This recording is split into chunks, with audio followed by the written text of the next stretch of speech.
Hola, buenas tardes a todas y a todos. Estamos muy contentos por tener este nivel de convocatoria, pero por tener a Jesús Izquierdo aquí con nosotros, presentando la primera parte de nuestro ciclo que llevamos organizando con Francesca Antonelli y Chimo Guillem, y quien les habla desde ya casi un año. El ciclo pasado se tituló Archivos, Investigación y Patrimonio Científico, una mirada desde la historia de la ciencia, y esta nueva edición amplía y profundiza esta reflexión hacia la historia pública, poniendo énfasis en los usos públicos y políticos del pasado en sus distintos espacios, temporalidades, actores y contextos.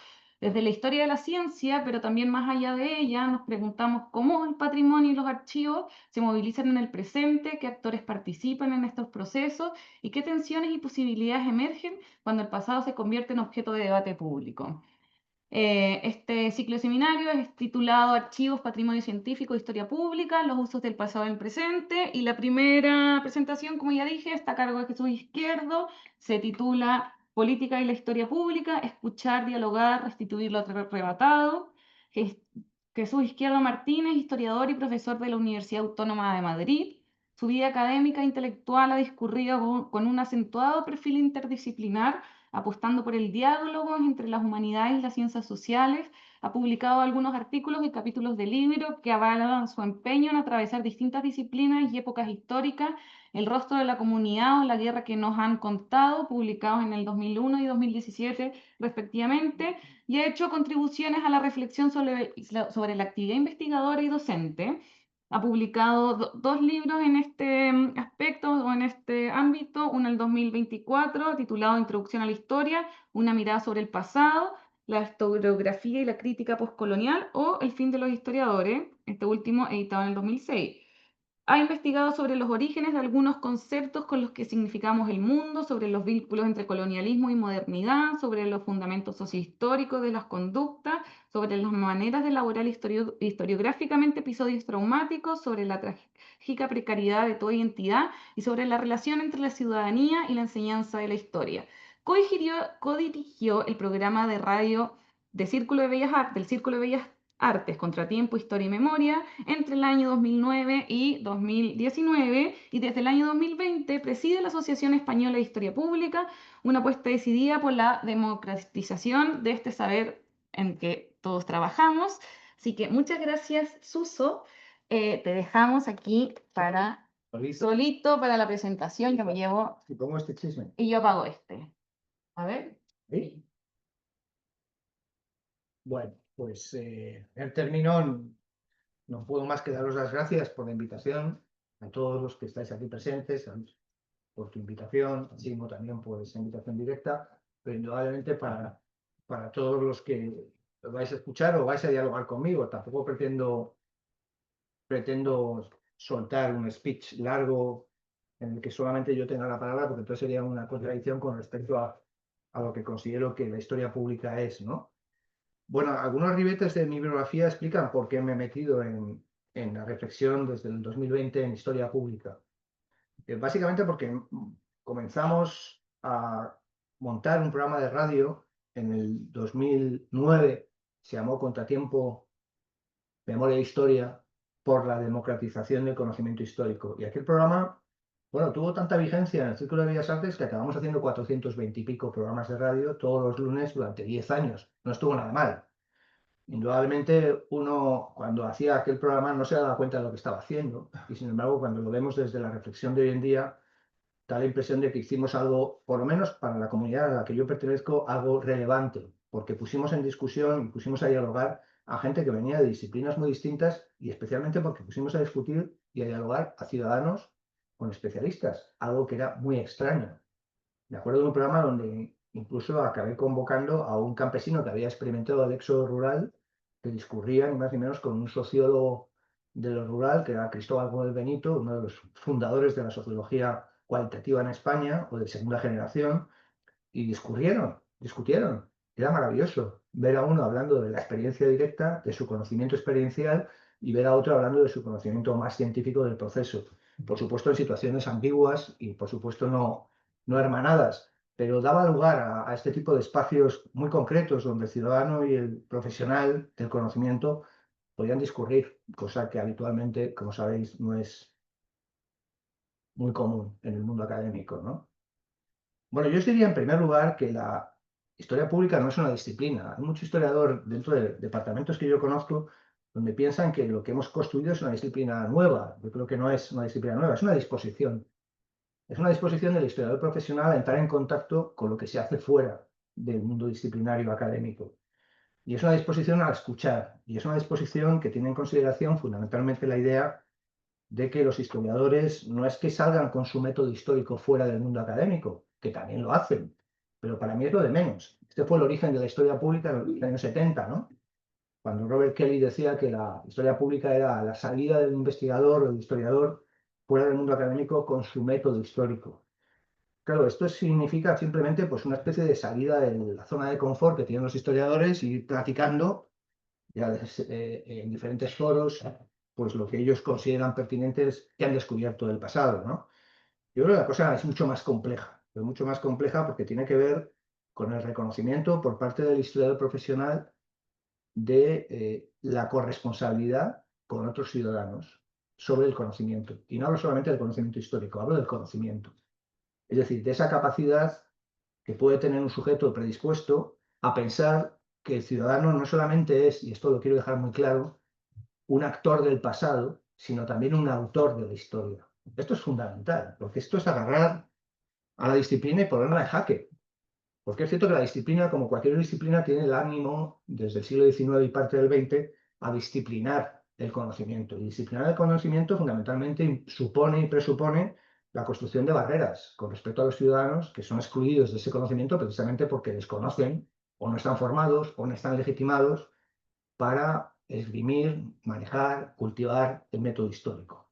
Para empezar, yo os diría que el método histórico no tiene nada de nuevo, porque ni siquiera es de los historiadores. El método histórico es el método judicial, es un método indiciario, es un método que procede del mundo jurisdiccional, es decir, del mundo previo a la modernidad, donde el poder jurisdiccional era mucho más potente que el poder administrativo que tenemos en la modernidad, ¿no?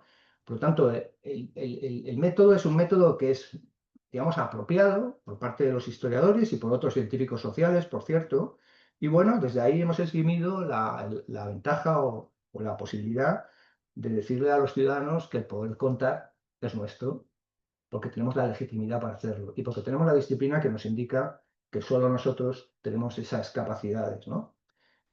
Yo la pregunta que me hago es si eso es verdad. Es decir, si el historiador profesional realmente ha sido un tipo que ha esgrimido ese valor de una verdad con mayúscula sobre el pasado que podía ser dicho de una vez por todas, o por lo menos se podía pretender llegar a esa enunciación de esa veracidad absoluta con respecto a lo acontecido, y si realmente los historiadores no hemos sido también muy responsables de muchas veces de enunciaciones sobre el pasado que son enunciaciones muy situadas en nuestras comunidades, situadas en nuestras comunidades temporales, situadas en nuestros conceptos, en nuestras preguntas, es decir, verdades situadas.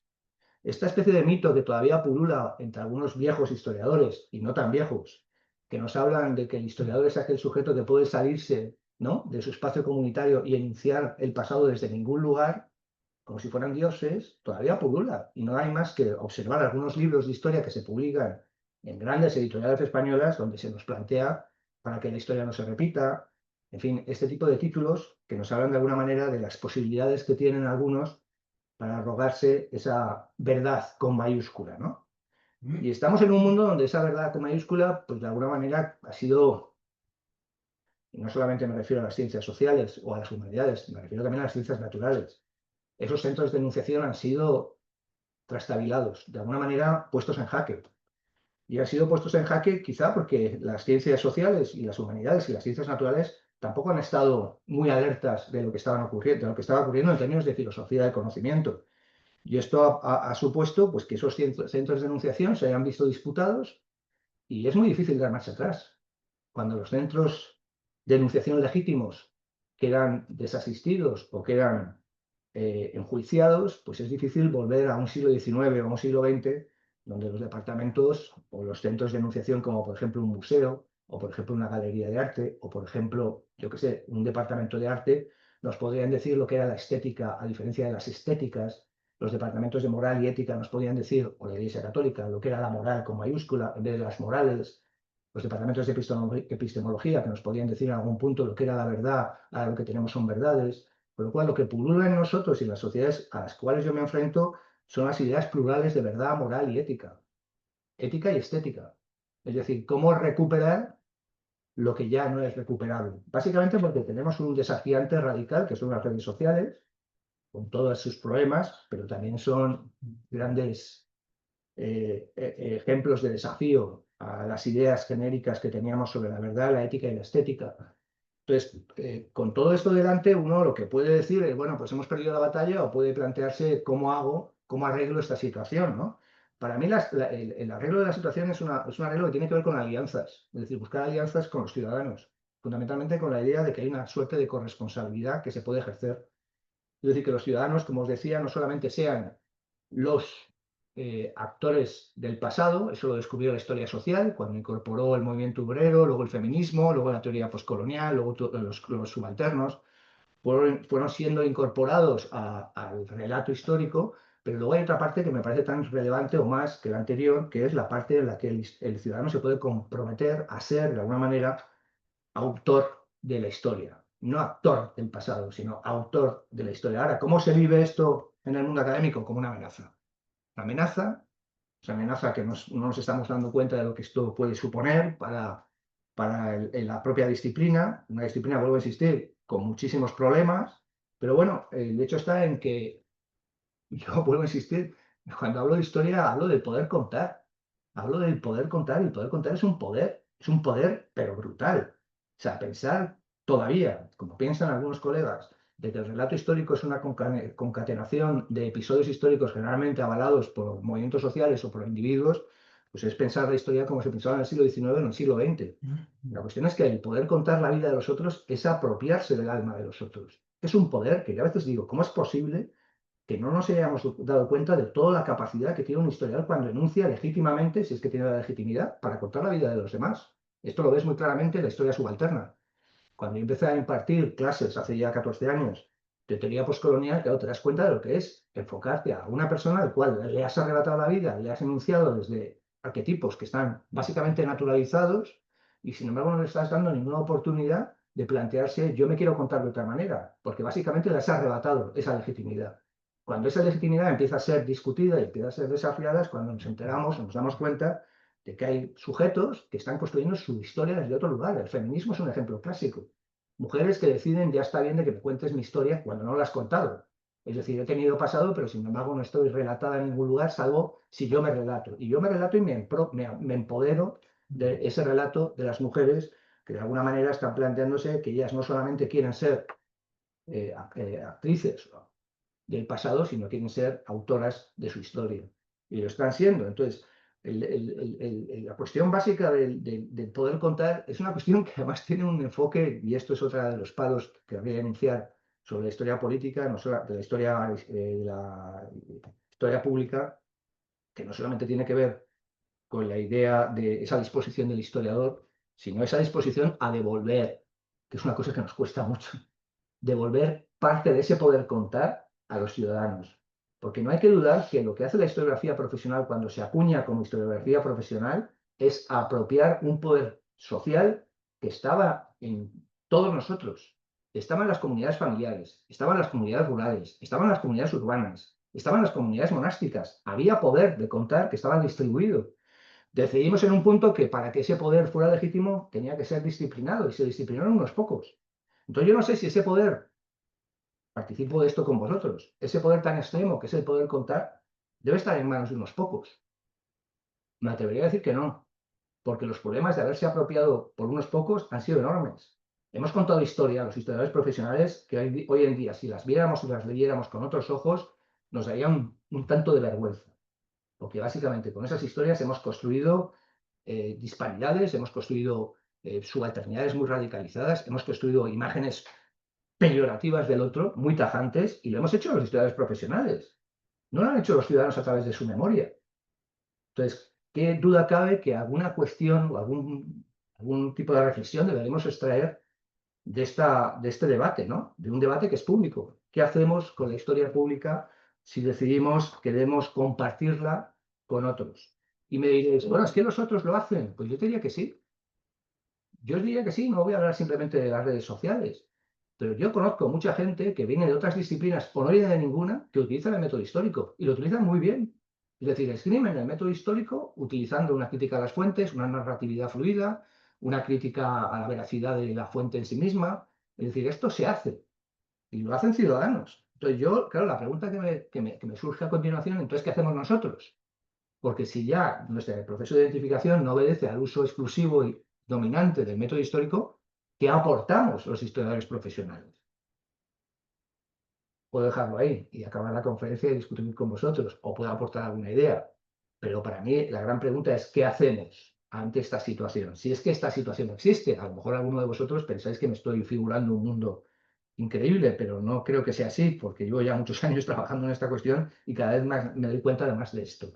Hay una cuestión que tiene que ver con el historiador profesional, entre otras cosas, que es su incapacidad para salir a afrontar los debates públicos. Esto es una cosa que a mí me llama la atención vivamente.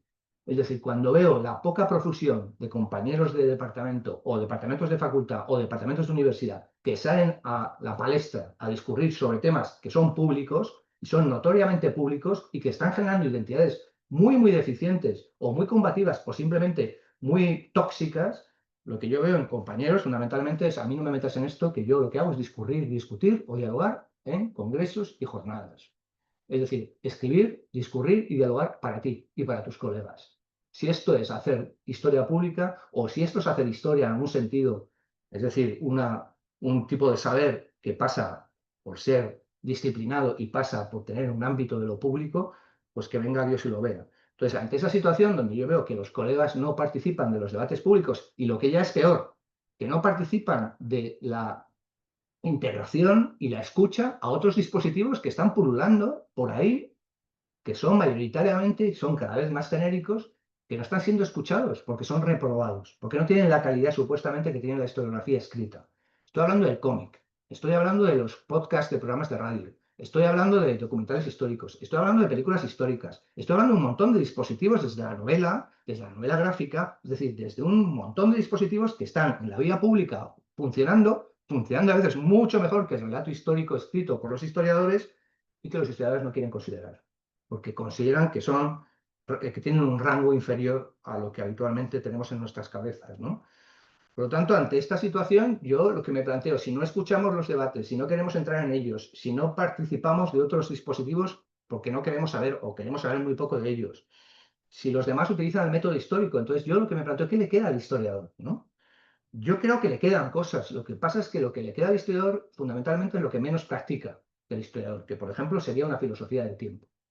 Sí, yo creo que el historiador tiene que ser un garante de la temporalidad de las cosas, fundamentalmente un garante de que las verdades de lo que enunciamos son verdades temporales, precarias, humanas, demasiado humanas, como diría Nietzsche, y eso implica tener una filosofía del tiempo en la cabeza, pero yo me atrevería a sugeriros que cuántos historiadores hacen el amago de acercarse a un libro de filosofía de la historia o a la filosofía del tiempo. Muy pocos porque consideran que eso es un tema que obedece a otros disciplinados en otros ámbitos, ¿no? Entonces, claro, yo lo que me encuentro cuando hablo de temporalidades es la sorpresa de la ignorancia absoluta de una noción de temporalidad cambiante que no tiene que ver supuestamente con los historiadores. Yo lo que creo que si un historiador debe saber algo es primero que las temporalidades en términos culturales han cambiado y sobre todo que todo está afincado en el tiempo. Por lo tanto, todo cambia. Si todo cambia, cambian nuestras interpretaciones. Y no pasa nada por decir que uno interpretó en el pasado y lo que interpreta en el presente es distinto a aquello que interpretó en el pasado. Es decir, nuestras interpretaciones son variadas como es la vida en la que habitamos. Decía Nietzsche esta frase tan potente somos un incompleto, ¿cómo era? Somos un incompleto que nunca se termina. O sea, esa incompletitud es lo que es el ser humano. O Heidegger planteaba esta cuestión también tan potente de somos Dasein, ¿no? Es decir, somos ese sujeto proyectado hacia adelante y no sabemos hacia dónde. Y bueno, esta cuestión de considerarnos como sujetos precarizados en el tiempo y pensar que todas las verdades que enunciamos sobre el pretérito son dúctiles, cambiantes y mudables, a mí no me suscita ningún problema. Otra cosa es que es cierto que genera cierta inestabilidad sobre el terreno que pisamos, porque lógicamente todos pretendemos tener un suelo fijo sobre el que caminar, pero esto no ocurre habitualmente. Caminamos suelos embarrados, somos sociedades que no son sociedades de consenso, somos sociedades fundamentalmente, todas sociedades son, es una sociedad de conflicto, y hay conflictos porque hay interpretaciones distintas del pasado, del presente y del futuro. Entonces, yo ahí pensar que vamos a conseguir un consenso, no sé quién ha conseguido un consenso, por cierto, porque ni siquiera una sociedad tan totalitaria como la que tuvo el nazismo entre 1933 y 45 consiguió consensos. No hubo consensos porque había siempre interpretaciones alternativas bregando desde abajo. Entonces, si somos conflicto como sociedades que somos, pues asumamos nuestra incapacidad para generar un relato único sobre lo que somos o dejamos de ser, ¿no? Luego yo también le aplicaría al ciudadano la idea de que, bueno, que buscaran un cierto comparatismo, es decir, comparar entre interpretaciones diversas, en el sentido de que el comparatismo lo que nos lleva es la posibilidad de que unas interpretaciones se desestabilicen con respecto a otras. O sea, yo no soy nada partidario con esta idea de que ante una interpretación, imaginaros, fascista del mundo, la prohibiera e incorporara una interpretación democrática de la Tierra. Creo que esa no es la manera de hacer las cosas. Creo que la manera de desplazar interpretaciones que no nos gustan, porque no le gustan a nuestras comunidades, no porque no le gustan en términos absolutos a alguien, sino porque nuestras comunidades no participan de un pensamiento de extrema derecha, es simplemente poniendo sobre la mesa alternativas que vayan desplazando a esas otras. ¿Quiere decir esto que vamos a prohibir una interpretación de extrema derecha? No, simplemente a ver si la puedo desplazar. Es lo único que puedo hacer. Porque otra cosa es una falacia. Pensar que prohibiendo una interpretación voy a ganar el territorio para que una más democrática gane espacio, ¿no? También diría que los historiadores podemos generar ese tipo de interpretaciones que busquen la extrañeza del pasado, no la familiarización con el pasado. Comentaba uno de vuestros colegas ahora que yo fui 4 años profesor en una facultad de Economía y Empresa en Murcia, y para mí fue el mayor castigo que me ha dado el Señor en los días de mi vida, porque no os podéis imaginar lo que es dar asignaturas sobre introducción a la teoría económica, a la historia económica mundial, donde de 14 temas, uno es sobre economía precapitalista, con lo cual el resto es simplemente legitimidad sobre el capitalismo. Entonces, la cuestión que uno saca a colación es, bueno, ¿y por qué tiene que ser así un programa para enseñárselo a chavales de primero de carrera? ¿Por qué no puedo buscar temarios que obligan al estudiante a desacreditar o desestabilizar el relato de la actualidad? Es decir, yo creo que el pasado debe operar, si queremos que opere así, como relatos en los cuales el sujeto del presente sienta que no es un punto de llegada, que no está metido en un encadenamiento en la línea del progreso hasta el final, donde se ha conseguido lo que no se consiguió previamente, sino pensar que el pasado es un lugar donde hay sujetos extraños que nos hablan a nosotros mismos de su extrañeza y al final nos extrañan a nosotros mismos, en el sentido de eso que los alemanes hablan del extrañamiento, ¿no? De la psicología del extrañamiento, en el sentido de provocar en mí la sensación de que los pies con los que camino son muy inestables y que lo que quizás sea yo como punto de llegada sea simplemente un eslabón más en una cadena larguísima, inconclusa e inconcluida. Entonces, esto me da pie a poder pensar que los relatos que buscan en esa lógica de extrañarnos con el pasado opera de la misma manera que opera la actual antropología, no la del siglo XIX, sino del siglo XXI, que opera confrontando comunidades y sociedades distintas a las nuestras y que provocan en nosotros la sensación de que la nuestra no tiene nada de natural, es tan social, tan inventada y tan procedimental como son nuestras sociedades. Y no hay nada más. Pues bueno, ya me diréis, bueno, no hay nada más, pero no hay nada menos. Pues lo que hay. Yo tampoco voy a plantearos. Y luego hay una cuestión que yo incentivaría también en la cuestión de esos relatos que puede inducir el historiador profesional. Relatos que tengan como centro de enunciación las posibilidades de democracia. Es decir, relatos que hablen de democracias, que no hablen de la democracia, porque ¿quién tiene entonces el poder para decirnos que la democracia liberal es la única plausible? Yo no sé si esto es legítimo o no, pero yo al día de hoy he leído mucho sobre procesos políticos democráticos y desde luego la democracia actualmente en vigor y articulada en nuestras sociedades y entre nuestros políticos como una democracia cerrada y consolidada, pues venga, que venga Dios y lo vea. Porque si la democracia es una democracia fundamentalmente representativa y básicamente basada en la verticalidad, ¿qué pasa con las formas de democracia más horizontales? Es decir, nos las perdemos, las tiramos por la borda, las hacemos desaparecer. Es que no ha habido otras formas democráticas que poner en jaque y poner en colisión con la que tenemos en la actualidad.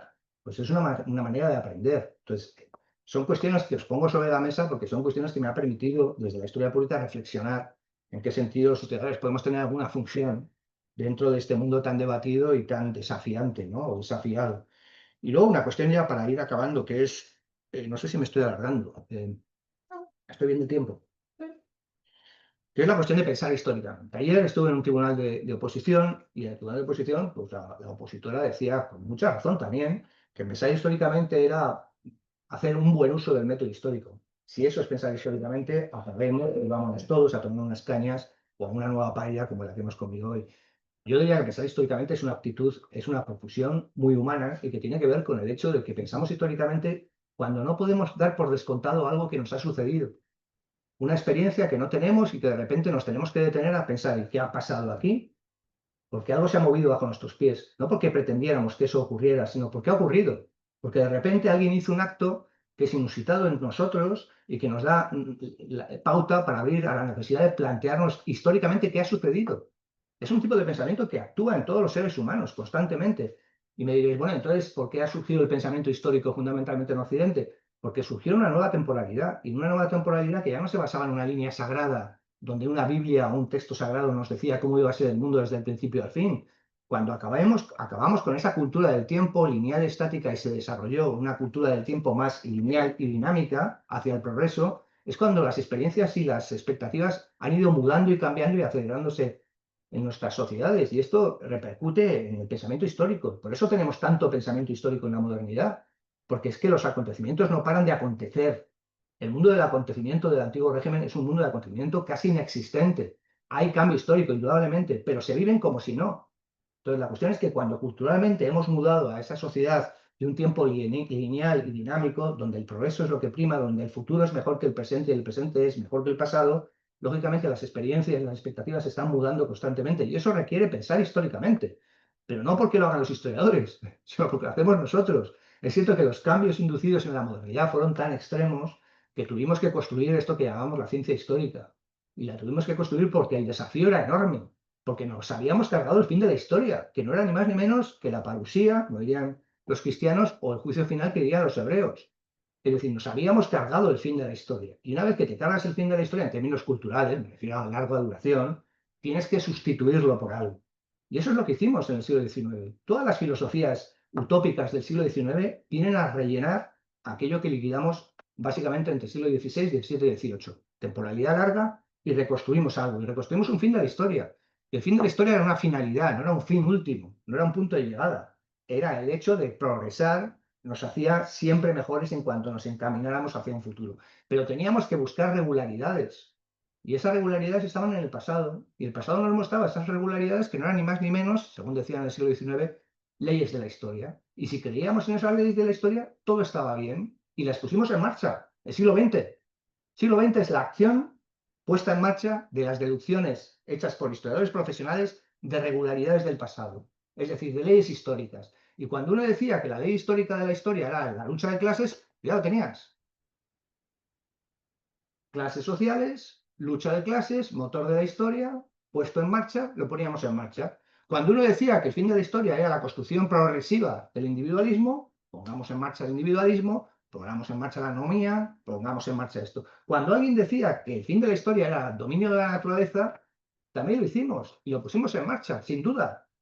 Agarramos, descreímos la idea sagrada de lo natural, la convertimos en un instrumento y fuimos tranquilamente a por ella. Lo hicimos. El siglo XX es solamente esto, probablemente el siglo que deberíamos pintar todos de rojo o de negro, no de varios colores, como pintan algunos de mis estudiantes. Y yo lo que digo, vale, lo pusimos en marcha. Claro, cuando lo pusimos en marcha nos dimos cuenta que las consecuencias de esos actos, supuestamente inducidos por leyes objetivas, nos encaminaban a un Fukushima, Chernobyl, a un gulag soviético, a un campo de exterminio nazi, a una anomía social. Es decir, todo puesto en práctica nos llevó a plantearnos la conclusión más terrible del siglo en el que habitamos, o la más liberadora, que es aquellas filosofías de la historia supuestamente objetivas no eran más que relatos. Relatos que nos dieron sentido, pero no eran relatos. Ahora la cuestión es cómo construimos un relato alternativo a los relatos que nos dimos. Pues a lo mejor bajando las mayúsculas de esos relatos y construyendo relatos mucho más afincados en lo humano y demasiado humano y planteándonos que no hay un relato definitivo, sino simplemente aquello que queramos hacer. De alguna forma, siempre abocado a que ese relato pueda ser desvaído o relatos que emerjan como alternativas. Y ya me caí. Gracias por escucharme, ¿eh?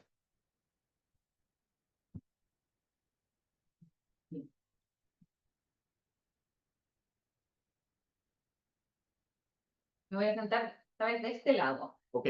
Sí. Bueno, muchas gracias, Suso, por tu presentación. Eh, ¿Alguien tendrá alguna pregunta con quien que quiera comenzar este debate? Que hable o calle para siempre. Que hable calle para siempre. Si nadie comienza, puedo comenzar yo, quizás. Solo son dudas. Voy a apagar este Sí, sí, porque claro. si no la gente no me va a escuchar. Em, que, claro, como me parece muy interesante y muy interesante los textos que nos diste, o sea, que nos sugeriste para leer y tanto como la presentación, porque me quedó dando vuelta esta cosa como de hacer extraño el pasado, porque te permite también hacer extraño tu presente y no darlo por sentado y un poco, claro, como en esa cosa como de extrañeza y de alguna manera de situarnos a los historiadores dentro de lo que podría ser la historia pública y cuál es nuestro rol. Me viene como unas ganas como de defender la disciplina y como claro, como de esta cosa como del historiador disciplinado o de la disciplina disciplinada, que tú lo hablas en los textos, que en el fondo se puede difundir la metodología de verificación, que hay muchas personas que ya lo están haciendo, que no solamente, claro, escriben papers, sino que elaboran otros dispositivos a partir como de un profundo conocimiento histórico. Pero ¿qué pasa cuando las personas no producen dispositivos, sino más bien relatos, y esos relatos muchas veces no está verificado como en el derecho y empieza a crecer como esta fake news o esta como contrahistoria, no sé cómo llamarlo, que hoy en día está plagada, Ujú. como, entonces, ¿cuál es el rol?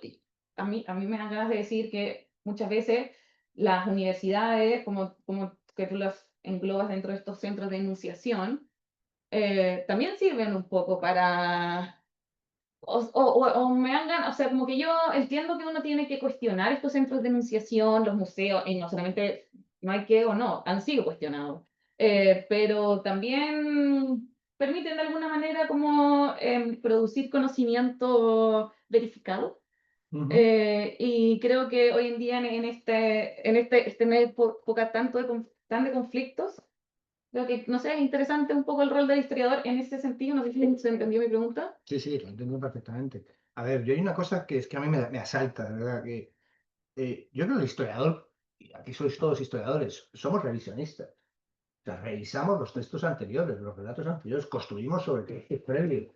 Y ese problema yo no lo tengo en absoluto. Lo que creo que el historiador tiene que enseñar, es lo que más en términos metodológicos puede aplicar a los ciudadanos, es a no convertirse en un negacionista. Porque una cosa es ser un revisionista y otra cosa es ser un negacionista. Una cosa son los hechos que luego se convierten en datos cuando los incorporamos en un relato, porque los hechos no son nada, salvo si son datos en un relato. Una cosa son los hechos y otra cosa es el relato. Yo en el relato digo, lo que digo, promocionemos, incentivemos la revisión de los relatos y la concurrencia de unos con respecto de otros. Es decir, no creo en ese consenso tan falaz, porque ahora no existe, no ha existido. Lo que creo es que los datos están ahí, indudablemente, pero yo con los mismos datos puedo construir muchos relatos. Es decir, podría suscribir ahora las palabras de Keith Jenkins que decía que la construcción de relatos es infinita. Y me diréis, bueno, pues hay relatos que dominan, sí, porque hay hegemonías. Hay hegemonías y esas hegemonías imponen una serie de relatos y no otros. No porque sea una cuestión de la concurrencia de relatos, sino por la hegemonía que tienen unos con respecto de otros. Pero fijaros, con los mismos ladrillos, es decir, con los mismos hechos, puedo construir muchas casas. A ver si la metáfora sirve. O sea, si yo con hechos iguales, idénticos, construyo un palacio, pero puedo construir una choza, es lo mismo que hace el historiador. El historiador es un tipo que emprende su tarea de construir un relato con hechos históricos y los construye de una manera determinada. Hay unas disciplinas que van construyendo los hechos de esta forma y otras que los construyen de otra manera, dispositivos que los construyen de manera distinta. Es decir, entre el hecho no negado y el relato, que es interpretación, pues hay un salto cualitativo brutal. Entonces yo sé que hay muchos relatos a pie de calle, en las redes sociales, que son puramente negacionismo. Pero otra cosa es que podamos decir que a partir de hechos verificados, podamos construir relatos diferentes. Ujú. Entonces es ahí donde yo veo el hándicap del historiador profesional si quiere tener algo que decir todavía a lo que se construye fuera del mundo académico. Bueno, si queremos estar en esto, asumamos que tenemos una parte revisionista, que no pasa nada, que siempre es el atentado este, ¿no? Que nos dicen, sois revisionistas. Bueno, pues sí, y ahora, lo que yo no soy es un negacionista. Yo no puedo negar los ladrillos con los que construyo mi casa, ¿no? Entonces, esa es la cuestión es desplazar el punto de mirada de la revisión a la negación. Entonces, ¿tengo algún problema con esto? Yo ninguno. Lo que creo es que muchos colegas sí lo tienen, porque consideran que eso de la revisión no es verdad, porque ellos construyen desde ninguna parte. Esto es lo que a mí me llama la atención, ¿cómo que se construye desde ninguna parte? Y dices, pero ¿de dónde qué estamos hablando? Entonces, toda esta cuestión que ahora mismo está en boga, porque sabéis que ahora las humanidades digitales se han impuesto como un baluarte del conocimiento, y está muy bien tener un montón de recursos digitalizados, es decir, hechos históricos que puedes digitalizar, pero también es cierto que eso nos lleva a una profesionalización muy radical que a veces no llega a los ciudadanos, porque al final, como humanista digital, te dedicas a grandes programas de investigación de datos, pero sin embargo no llegan a los ciudadanos. Entonces estamos obturando por otro lado. Tengo un montón de datos, pero sin embargo, con sistemas complejos de enunciación o de referencia que no soy capaz de llegar porque no tengo la información y el procedimiento y el mecanismo para poder llegar a todos esos datos. Es, de nuevo, esa especie de mito de las humanidades digitales, que parece que todos nos lo dan y no es verdad. Nos dan cosas, pero nos quitan por otro lado. O sea, yo lo veo, o sea, yo estoy trabajando con bases de datos súper grandes, pero claro, puedo utilizarlas yo. Entonces, ¿qué pasa? Lo inculcamos a los ciudadanos, le damos esa posibilidad de acceso a esos programas complejos, no es verdad. Entonces, son todo problemas. Entonces, a ver, yo os transmito mis contradicciones y mis ¿No? paradojas. O sea, yo tampoco quiero deciros que yo tenga aquí la verdad ante mis ojos, pero sé que por lo menos los problemas que como profesional de la historia y de la historiografía y de la filosofía de la historia del tiempo tengo, creo que son problemas que no me estoy saltando nada. Es decir, que estoy llegando a un punto donde digo, joder, ¿cómo salir de este embrollo? Porque es un embrollo donde nos colocamos cuando hablamos de estos temas. Pero es un embrollo para la profesión, porque la profesión, para mí, creo que no creo que esté exagerando, se ha metido solita en un callejón sin salida. Solita, solita. Porque no ha querido dialogar. Nunca ha querido dialogar, salvo excepcionalmente. Cuando no dialogas, no te enteras. Y como no te enteras, al final te quedas, pues eso, montemos unas jornadas, montemos un seminario, hablamos entre nosotros, nos quedamos tan tranquilos, hemos decidido que la cosa es así, nos vamos a nuestras casas y mientras, por lo tanto, por el otro lado hay un barullo enorme de cosas que se dicen, de cosas que se cuentan, de cuentos que cuentan cuentos y sin embargo no nos estamos dando cuenta que ese cuento está haciendo mucho daño en términos democráticos. Muchas gracias por tu respuesta. Ya. Sí. ¿Alguien más quiere? Venga. Sí, bueno, soy Enrique Novella, yo de esta casa. Bueno, me ha gustado mucho tu intervención, aunque realmente ha sido también casi más sugerente que, ¿no? que concluyente, ¿no? De alguna manera. Has hablado, claro, pues de una manera bastante contundente sobre las enfermedades profesionales, ¿no? Del historiador, ¿no? Mm.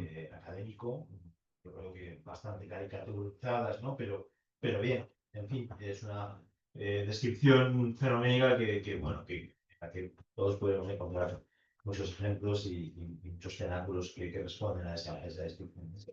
Pero claro, queda un poco la reflexión sobre el lugar, ¿no? De la historia profesional o de la historia, ¿no? Como disciplina académica en el momento actual. Tú has planteado una serie de lenitivos, ¿no? A esas tendencias, ¿no? En forma de actitudes, ¿no? Y de reflexiones de fondo, ¿no? Que yo creo que sí que se puede incorporar desde la academia, por supuesto, ¿no? Y que creo que cada vez se incorporan más, ¿no? Pero me queda la duda de hasta qué punto podemos también reivindicar, ¿no? El oficio del historiador desde el punto de vista de virtudes epistémicas, ¿no? No lo sé, ¿no? Del rigor, no lo sé, ¿no?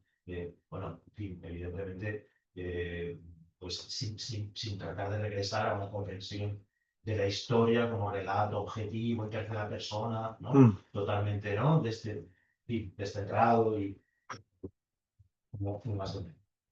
Y por otro lado, claro, si la aparición de la conciencia histórica o del historicismo está tan vinculada, ¿no? A una determinada experiencia de la temporalidad, ¿no? Que es la temporalidad de la primera modernidad, podemos decir, ¿no? La idea de progreso, ¿no? ¿no? Y pues de alguna manera, claro, eso ahora se ha venido abajo, ¿no? Y si eso se ha venido abajo, esa es, o debe ser una de las razones, más que otras, quizá incluso de la crisis, ¿no? de la historia, ¿no? Y particularmente, bueno, pues del auge de la Museo de la Memoria, ¿no? Y de otras formas de, digamos, afrontamiento del pasado que desbordan lo que es, digamos, la actividad profesional, ¿no? O el ámbito académico, ¿no? Por tanto, parece que sí que hay una serie de movimientos de fondo que tienen que ver con una transformación de temporalidades y que están también dinamitando, ¿no? El propio proyecto de la historia como disciplina académica, ¿no? Con los atributos, ¿no? Tradicionales. Y bueno, no sé, lo planteaba porque creo que quizá también, bueno, o sea, me interesaría escuchar tu. Sí, bueno, te agradezco mucho la intervención, porque me da pie primero a justificar. Es cierto que yo el primer punto que tenía, se me ha olvidado mencionar, que mi división era binaria expositiva. Que es cierto que he hecho una suerte de caricatura. Probablemente hay historiadores superpotentes que me han enseñado mucho, pero me han enseñado desde ese lugar mucho, mucho más próximo a la reflexión filosófica, que siempre estuvo de la mano del conocimiento de las humanidades. Es decir, yo lo que no entiendo es por qué hemos disciplinado tanto la disciplina misma que la vamos alejando de la propia reflexión. Yo a veces me pienso si los historiadores saben lo que hacen cuando dicen cosas que dicen. Porque qué duda cabe que, como hablábamos antes, como decía Pessoa, los seres humanos somos cuentos que cuentan cuentos. Somos contadores de cuentos. Los historiadores son unos que cuentan, es cierta, con una motivación y con una disciplina X, que no es la misma exactamente que tienen los ciudadanos. Pero también es cierto, y yo agregando a lo que decías, que tiene mucho que ver con esto, que es la temporalidad en la que estamos hoy en día, que no es la temporalidad de la modernidad, es la temporalidad de la contemporaneidad, que es una temporalidad que se basa fundamentalmente en la aceleración radical, donde el todo y el aquí y ahora es lo que domina. Claro, cuando el aquí y ahora domina, ¿para qué me sirve el pasado? Si todo es un cambio constante en un presente constante a su vez, porque esto es una paradoja. O sea, esto que decían los antiguos, el momento kairos, ¿no? Que ha estudiado François Hartog, ¿no? Que decía esta cuestión de que el kairos, este dios griego cuya melena le surgía aquí en el cogote, que si lo atrapabas habría un momento específico frente a Cronos, ¿no? Que es el tiempo cronológico, el tiempo de los sucesos y de los acontecimientos. Cuando el cristianismo construye la idea del kairos crístico, que lo construye sobre la base de pensar que hay un origen, que es la encarnación de Cristo, que es en el que se inicia el fin de los tiempos. Se produce el inicio del tiempo del fin de los tiempos, no el fin de los tiempos. El fin de los tiempos concluirá con la parusía, ¿no? Con esta segunda venida de Cristo a la tierra. En todo ese recorrido entre la emergencia de Cristo encarnado y lo que supuestamente tiene que ocurrir, que se ha abierto el periodo del fin de los tiempos, pero no sucede. Esto nos lleva a la lógica de la ruptura del tiempo sagrado y la aparición de nuestra temporalidad moderna del progreso. Ahora, cuando esa temporalidad del progreso se ha ido quebrando por un montón de utopías incumplidas, distopías que no se cumplen, presentismo radicalizado, y al final es esto de, bueno, entonces, ¿qué demonios tiene que hacer un historiador? ¿Para qué nos sirve el pasado? No el historiador. ¿Para qué demonios sirve en el mundo que habitamos un historiador o un ciudadano que piense sobre el pretérito? Y sin embargo hacemos cosas, los historiadores y los ciudadanos sobre el pretérito. Bueno, a mí lo único que me cabe es plantearme dónde enfocamos esas cosas que seguimos haciendo. Pues enfocarla de nuevo en la desnaturalización de las identidades de este presentismo radical, porque estamos cada vez más próximos a esclerotizar las identidades. Es que nadie se pone en duda, es alucinante, es decir, estamos viviendo un presente de constante mutación, pero sin embargo como que si no ocurriera nada, y sin embargo no estamos dando pie a revisar que nuestras identidades están en proceso de mutación constante. Pero esa mutación es tan rápida, tan alucinantemente tan rápida, que no nos da tiempo a pararnos, detenernos, sacar el pie del acelerador y pensarnos. Entonces, me da la impresión de que los historiadores no lo están jugando bien, pero por la razón aducida previamente, porque no han aprendido y no quieren aprender nada de una cultura temporal, que es la que habitamos. Y en esta cultura tan temporal, pero tan presentista que habitamos, tenemos que repensar nuestra posibilidad de hacer algo socialmente hablando, no académicamente hablando, socialmente hablando. Y es lo que no estamos haciendo. Mira, ha pasado esto con la memoria y la historia. A mí lo de la memoria y la historia me parece ya es un escandalazo, porque hoy yéndome al museo arqueológico este que habéis habilitado, ¿cómo se llama el sitio? Almudena. La de Moreno, efectivamente. Vas allí, bueno, ves todas las cartelas, yo estaba viéndolas, memoria de Roma, memoria visigótica, digo, memoria. Es decir, esta sustitución radicalizada que han hecho muchos historiadores también, cambiando los títulos de sus libros que han pasado de la historia de España a memoria de España, cualquier cosa. Yo, de verdad, que lo pregunto muchas veces, a colegas muy próximos. ¿Tenéis alguna mínima noción que nos permita diferenciar lo que es memoria y lo que es historia? Se ha escrito un montón sobre esto. Y la cuestión es, ¿pero por qué no? O sea, ¿cómo es posible que supuestos garantes del tiempo, del pasado, del relato verídico, no tengan ni la más puñetera idea de una diferencia, aunque sea fenomenológica, de lo que es memoria frente a historia? Entonces, cuando estas cosas te ocurren, pues dices, es que, oye, pasad por voy a decir por el BUP, nosotros somos del BUP seguramente, pasar por el bachillerato unificado polivalente y a ver qué aprendemos, porque es increíble, para mí es increíble que no haya una diferenciación, aunque sea como fenómeno. Yo siempre les digo que el fenómeno de la historia es un fenómeno de convocatoria desde el presente al pasado, y el fenómeno de la memoria es una irrupción del pasado en el presente. Son dos fenómenos que fenomenológicamente no tienen que ver. Son dos formas de hablar del pretérito, de trabajarlo y de inmiscuirnos en ellos. Es cierto que los historiadores tenemos ahí una función, que nosotros construimos recuerdos. Cuando la gente asume un recuerdo, piensa que eso que ocurrió, ocurrió de verdad. Por lo tanto, ya empieza a irrumpir desde el pasado al presente, se convierte en memoria. Ese es un poder también, al margen del poder de contar, es un poder brutal, construir recuerdos, a través que no lo hacemos nosotros solos.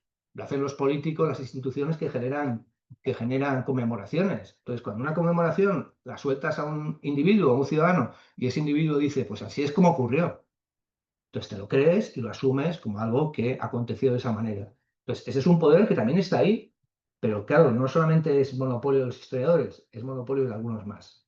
Entonces, de la misma manera que no hay un monopolio con ese poder de conmemorar, ¿por qué, me pregunto yo, tiene que haber algún monopolio con respecto del poder contar? Si somos cuentacuentos, y somos cuentacuentos, pues asumámoslo como tal. Y es cierto que he hecho una exposición a veces muy binaria, a veces muy risueña, pero también decirte que cabreado con mi profesión, porque creo que no están dando la talla y se nos está escapando del tren y cada vez tenemos menos poder, cada vez tenemos menos capacidades. Bueno, pues vamos a encontrarnos todos en situaciones como esta, hablamos entre nosotros y punto, pero yo creo que no es el foro, no es el foro lo tendríamos que mudar, pero estoy completamente de acuerdo contigo, ¿eh? Y seguramente esos espacios yo los veo, los entreveo, discuto con muchos historiadores profesionales que tienen toda la razón con las cosas que me cuentan y lo que me dicen, pero la mayoría no lo está haciendo. Y es un problema. Y es un problema porque se supone que estamos muy disciplinados y se supone que tenemos acceso a muchísima información. Es decir, yo no me puedo creer que historiadores profesionales no sepan nada de cultura del tiempo. Me parece increíble. Me parece increíble. Y yo, Pues bueno, te quería preguntar, porque estábamos antes hablando, ¿no?, que el proyecto que teníamos de zonas de intercambio, hablar precisamente sobre la cuestión de cómo hay ese diálogo, que es una palabra que utilizamos mucho, el diálogo entre diferentes disciplinas o entre el mundo académico, extraacadémico, es un tema que nos interesa. Y ahora tú te has referido a esto, la necesidad de diálogo, al tema de los actores del pasado que pasan a ser autores históricos de la historia. Y quería preguntarte, de manera así más concreta, experiencias en ese sentido, cómo las has valorado, ese tipo de diálogos, cómo se han dado, qué has sacado de ellos. Entonces, si fueras un poco a la concreción en experiencias de las que habéis desarrollado dentro de... Pues mira, más allá de las experiencias, nosotros hemos montado como asociación de historia pública. A ver, somos una asociación que nace de un programa de radio en el 2020, justo en plena pandemia, en un bar tomando unas cañas. O sea, para empezar, yo pongo las cartas sobre la mesa. No penséis que yo estaba en un departamento dialogando intelectualmente sobre qué íbamos a hacer los historiadores ante la temporalidad contemporánea de la aceleración absoluta. Yo estaba básicamente tomándome unas cañas y diciendo, bueno, ¿qué hemos hecho en 10 años de radio y qué podemos seguir haciendo? Entonces, en ese momento es cuando decidimos montar una asociación que tiene ya 5 años, que ha tenido sus éxitos. Hemos montado 4 festivales de historia pública que yo creo que han tenido mucha potencia. Esa es una de las cuestiones que podría haber traído diapositivas, pero a Valencia ha venido con comodidad absoluta por la cuestión de que ayer tuve este tribunal que no me gusta en nada, pero bueno, tuve que venir. Pero lo que quiero deciros es que esas experiencias que hemos tenido en los festivales son experiencias de narraciones compartidas con dispositivos muy distintos. Hemos tenido festivales donde hemos organizado secciones, porque los festivales tienen una parte muy lúdica. Hacemos también representaciones musicales, hay representaciones artísticas, siempre con vínculos sobre el pasado, pero hacemos también mesas redondas. Y hicimos una mesa redonda en el primer año del festival, en el 2021, sobre cómic, que fue, vamos, excepcional. Pero también tuvimos una representación o una mesa redonda sobre representaciones del pasado, estas cosas que hacen muchos ciudadanos que representan acontecimientos de su pueblo, se visten de romanos, tienen un cálculo inusitado sobre cómo era la hebilla que debía llevar un romano en el siglo I, no en el siglo III, cosas de estas que dices, bueno, a mí me pierden. Pero lo que yo veía era inquietud. O sea, lo que veía era mucha inquietud, porque cuando alguien te viene con un cómic, te viene a una mesa a explicarte el cómic con otros colegas, como Paco Roca, que estuvo ahí en una mesa redonda, Antonio Altarriba, catedrático de universidad. Es que no estoy hablando de tipos que vengan simplemente de una esquina de mi barrio. O sea, vienen con una lógica de cómo utilizar un dispositivo para poder enunciar el pretérito desde otro lugar. Es cierto que muchos de ellos son guionistas de libros de cómic, pero sin embargo luego tienen sus dibujantes. Kino fue el dibujante de Antonio Altarriba. Hizo un cómic, La Rota, que es excepcional. Lo que cuenta en ese cómic, que son dos vidas, la de su madre y de su padre, la cuentan de una manera que llega infinitamente mejor que la que podría llegar a lo mejor con un novelista o con un historiador profesional que narrara historiográficamente ese relato. Entonces, son formas de llegar y de construir el pretérito que tienen más proximidad y especialmente porque han valorado la idea de que quien escucha, quien lo va a recibir, tiene una cultura distinta. Y eso es una cosa que a veces yo, que utilizo mucho el cómic en mis clases, me parece que los chavales con los que trabajo tienen una cultura distinta a la mía, mucho más visual. Si yo no lo incorporo, pues me estoy perdiendo un montón de cosas. Si yo no incorporo en una clase que no puedo dejar los relatos comunitarios, raciales o de migración de mis estudiantes, que tengo muchos, estoy perdiendo un montón de cosas, porque si entran en clase con sus relatos personales, familiares o comunitarios, me cuentan una historia muy diferente. Entonces, esta cuestión de sensibilización de un profesor o de cualquier otro ciudadano con respecto a lo que cuentan fuera, cuentan, porque yo lo que tengo que hacer es poner la oreja, no ceder la palabra. A mí esto de voy a darle la palabra a un subalterno, que suena paternal hasta la médula, sino voy a escuchar qué tiene que decir un subalterno cuando están resignificando un museo como el de América en Madrid o el Museo Antropológico. Es que algo tendrán que decir. No se trata de que el director diga, no, ahora voy a incorporar al comité y tal a este para darle la palabra. Pero tú, ¿quién eres para darle la palabra? Es que el cambiar el registro es lo importante, porque al final toda la historia pública obedece a una cuestión política. Yo no puedo perder de vista que ya está bien del planteamiento decimonónico este de que la historia podía ser despolitizada. Eso nunca ocurrió. Era una gran falacia. Ningún sujeto que enuncia el pasado, el presente o el futuro está despolitizado. En términos de polis, no hablo de partidos, hablo de polis. Cuando uno enuncia para la polis. Y la polis, devolver a la polis un saber, para mí es un acto político de devolución. Entonces, esa devolución la veo en otros dispositivos que me han enseñado mucho a poner la oreja, a escuchar, a ver qué cosas se dicen, cómo las ilustran, cómo las enuncian, qué disputan, porque hay también mucha disputa que sale a colación, qué están poniendo en jaque a otra persona, a otro discurso, y te das cuenta que hay un montón de saberes que no están. Saber experiencial, por ejemplo. Que el saber científico sea el único reconocible, pues no sé si eso es lo más válido. Creo que hay muchos saberes que no están registrados como saber científico, pero tienen una potencialidad enorme. Sí, sí, eso lo compartiríamos. La cuestión es si en esos espacios tú observabas una suma de muchos relatos, cada uno con su relato y ya está, o ese diálogo, claro, porque yo creo que es diferente. Hay siempre Porque hay muchas veces que se establecen ese tipo ya de jerarquías marcadas, más o menos implícitas, ¿no? Y yo puedo escuchar, pero tú es tu relato y yo tengo mi relato, entonces no sé si realmente tenías una percepción de que en ese tipo de experiencias había ese Pues diálogo. Chimo, yo lo que te digo es construcción, que ¿no? depende del contexto, es que depende del contexto. O sea, yo prever que una diversidad de relatos van a escucharse unos con otros, pues depende de quién lo enuncie. A veces si son académicos, pues no se escuchan, pero si son a lo mejor tipos que están en asociaciones activistas de subalternos negros en Madrid, pues se escuchan. A veces no se escuchan porque uno, claro, un activista que está soltando un relato ante una audiencia de 90 personas, pues es probablemente la primera vez que tiene esa capacidad de denunciarlo de esta manera y ser escuchado. Entonces, se pone en una situación que dices, bueno, lo único que quiero es hablar yo, porque es la única oportunidad que tengo para hablar, no porque yo quiera disputar el relato al otro, sino porque es una cuestión de oportunidad pública. Entonces, es que depende, o sea, depende del momento, del contexto. Lo que yo sé es que si no abrimos esos contextos, no hay circulación. Que si no hay circulación, no hay nada. Entonces, para mí, si la circulación se va a reducir al núcleo básico del académico discutiendo con el otro, que al final acaban como acaban, es decir, programados en un ordenador para que lo escuchen ellos, no vamos a ningún lugar. Y yo creo que el desafío es tan enorme, y vuelvo a decir, no es un desafío entre historiadores, esto es un desafío generalizado, porque los centros de enunciación están tocados. Entonces, a mí nadie me puede decir que un científico natural, que yo a veces digo, pero si la posmodernidad no nació en las ciencias sociales ni en las humanidades, nació directamente en las ciencias naturales.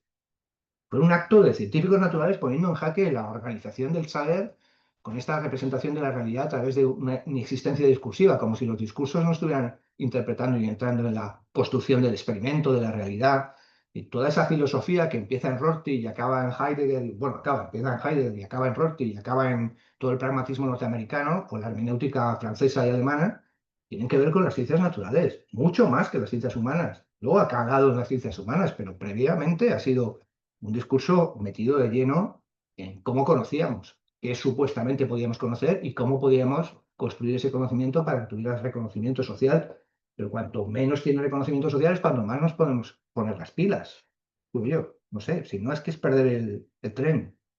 Y no digo que volvamos hacia atrás, ¿eh? No estoy diciendo marchemos hacia atrás a ver si recuperamos el camino perdido. Esto para mí ya es imposible.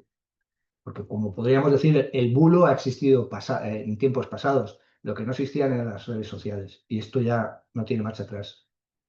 Esto es democracia a lo bestia, democracia sin control, con mucho autoritarismo por medio, pero democracia sin control, una democracia muy mal formada, no es la democracia representativa. O sea, nosotros construimos la idea democrática con la amenaza constante por parte de la conciencia burguesa, ¿no? Cuidado con las democracias populares que son motivo de desorden. Y construimos la democracia representativa vertical. Al mismo tiempo que estábamos disciplinando la historia, paradójicamente, ¿eh? Disciplinábamos la historia y convertíamos la democracia en una jerarquía. Cuando la democracia se ha puesto en jaque, creo que tenemos ahora una suerte de descreimiento radical en la democracia, lo vemos en los movimientos de la extrema derecha, pero lo vemos en mucha gente de izquierda en las redes sociales. Al mismo tiempo estamos poniendo en jaque la disciplina histórica. Entonces, esas dos confluencias de poner en jaque por abajo lo que eran los saberes reconocibles y la política reconocible, es la que nos lleva a esta situación. ¿Y qué hacemos? ¿Nos quedamos con una democracia en jaque? ¿Nos quedamos con una historiografía en jaque? ¿O empezamos a pensar de otra manera? ¿O nos ponemos las pilas? O sea, yo te digo que quietos no podemos estar. Entonces, tampoco yo creo que tenga que haber un programa de cómo salir de esta, pero por lo menos ver los problemas que tenemos hoy en día, que son los que yo veo. Yo no sé cómo salir de esta. La historia pública para mí no es la solución. Ojalá fuera la solución, pero no lo es. Germán.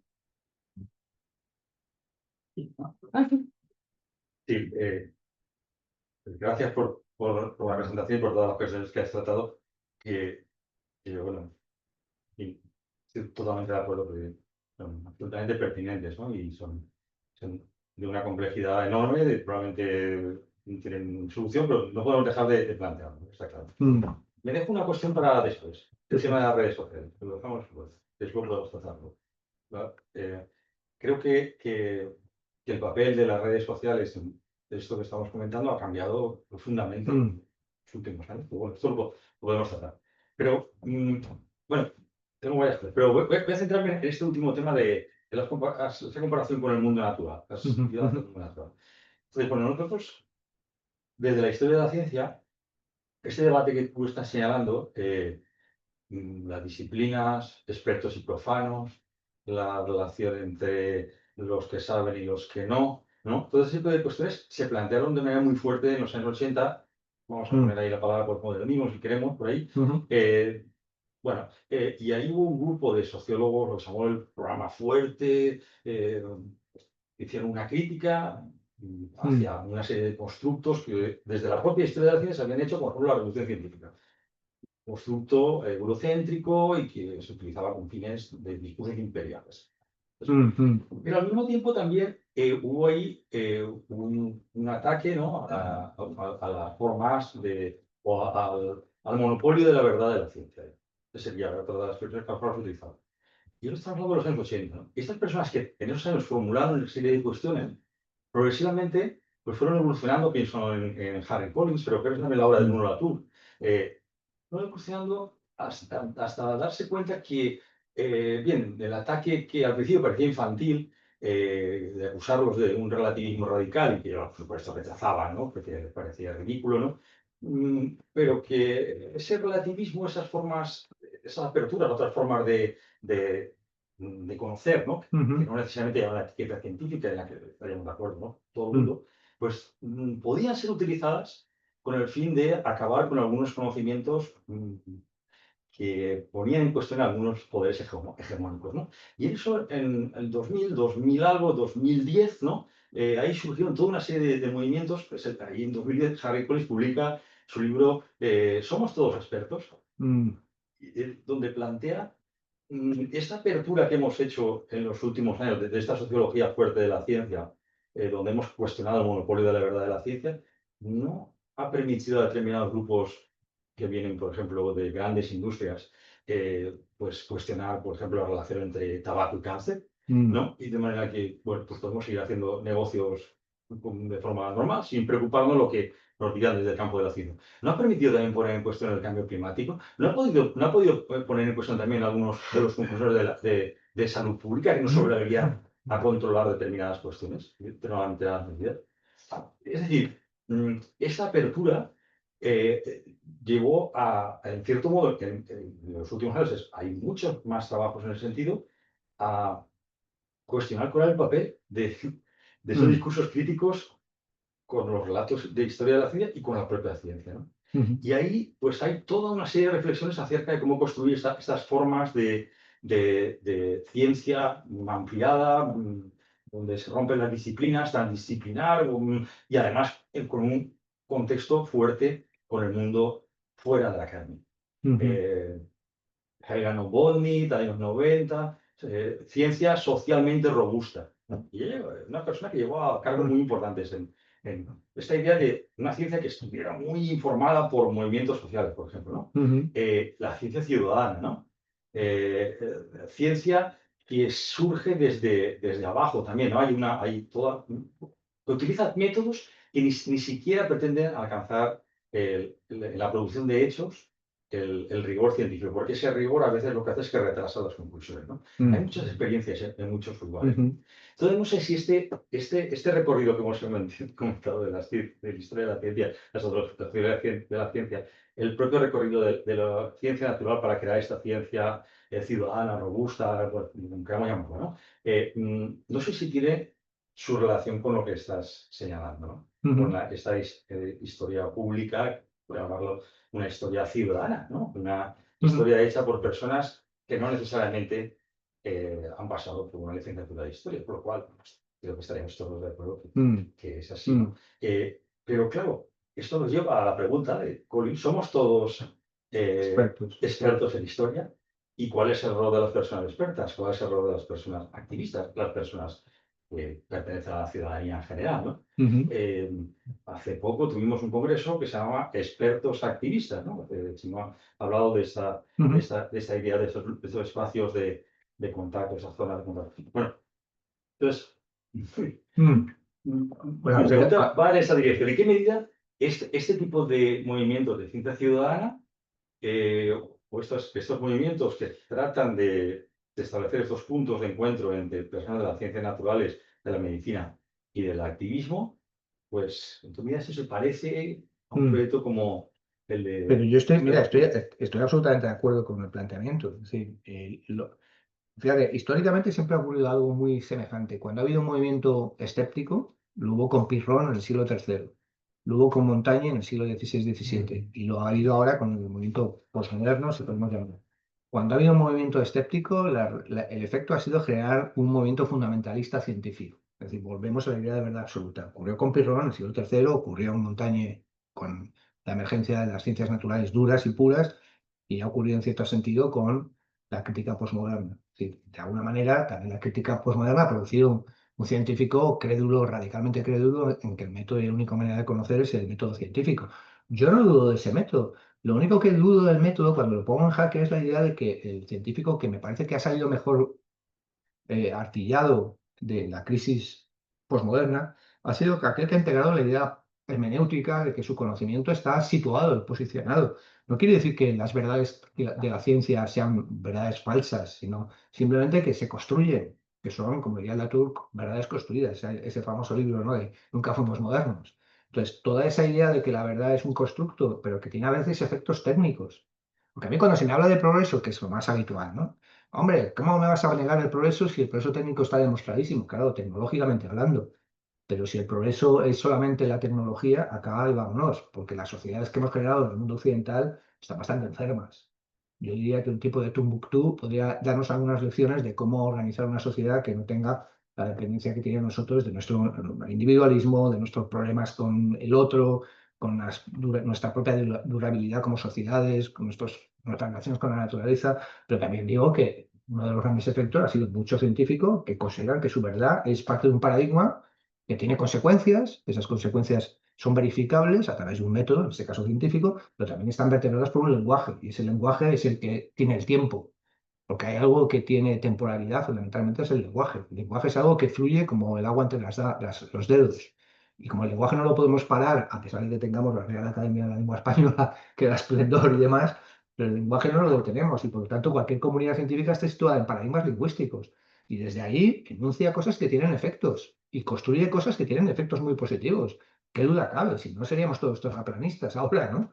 Pero como no lo somos es porque consideramos que hay criterios de verdad, cuantificables y cualificables, que tienen que ver con lenguajes y que producen la sensación de que la ciencia construye cosas que son evidentemente muy certeras y sobre todo muy positivas para la sociedad que habitamos.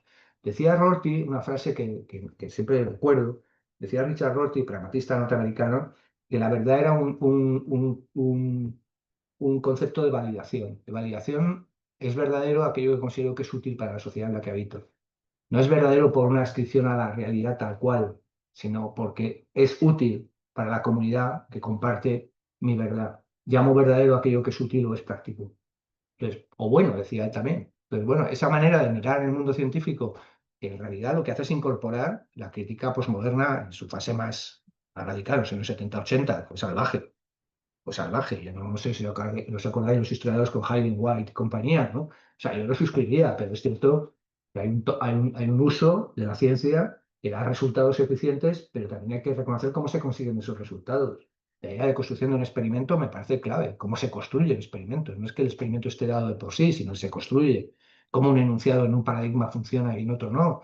Tengo un amigo, que no sé si lo conocéis, ahora me acordaré su nombre porque soy muy malo para los nombres, que ha escrito un texto que es sobre hermenéutica de las matemáticas. Hace una comparación entre el lenguaje matemático oriental y el occidental y desmonta, no sé, a lo mejor lo conoces, Lizcano se llama. Claro, el Lizcano. libro este de que con Es todo el tema de los números a mí me parece un reales. librazo, me parece un tío maravilloso. Estuvimos otro día en una reunión Sí. y es un libro maravilloso porque ¿a quién se arriesga a decirle a la matemática occidental que es un lenguaje construido y que no es el lenguaje natural de las cosas?